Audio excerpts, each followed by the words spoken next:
सिंध में बिजली के बाद गैस का बहरान शिद्दत इख्तियार कर गया, जिसके बायस शहरियों को रमजान में भी सहरो अफ्तार में शदीद मुश्किलात का सामना है।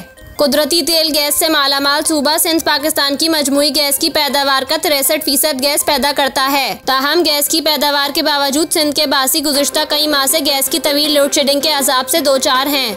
रमजानुल मुबारक में खुसूसन सहरो अफ्तार की तैयारी के दौरान गैस की अदम फराहमी और कम प्रेशर के बायस खवातीन को बड़ी मुश्किलात का सामना करना पड़ रहा है, जबकि गैस के लंबे चौड़े बिल्स मामूल के मुताबिक आ रहे हैं। शहरियों का कहना है कि हुकूमत सिंध विफाक से राब्ता करके गैस की बिला तात्तुल फराहमी के लिए अपना किरदार अदा करे।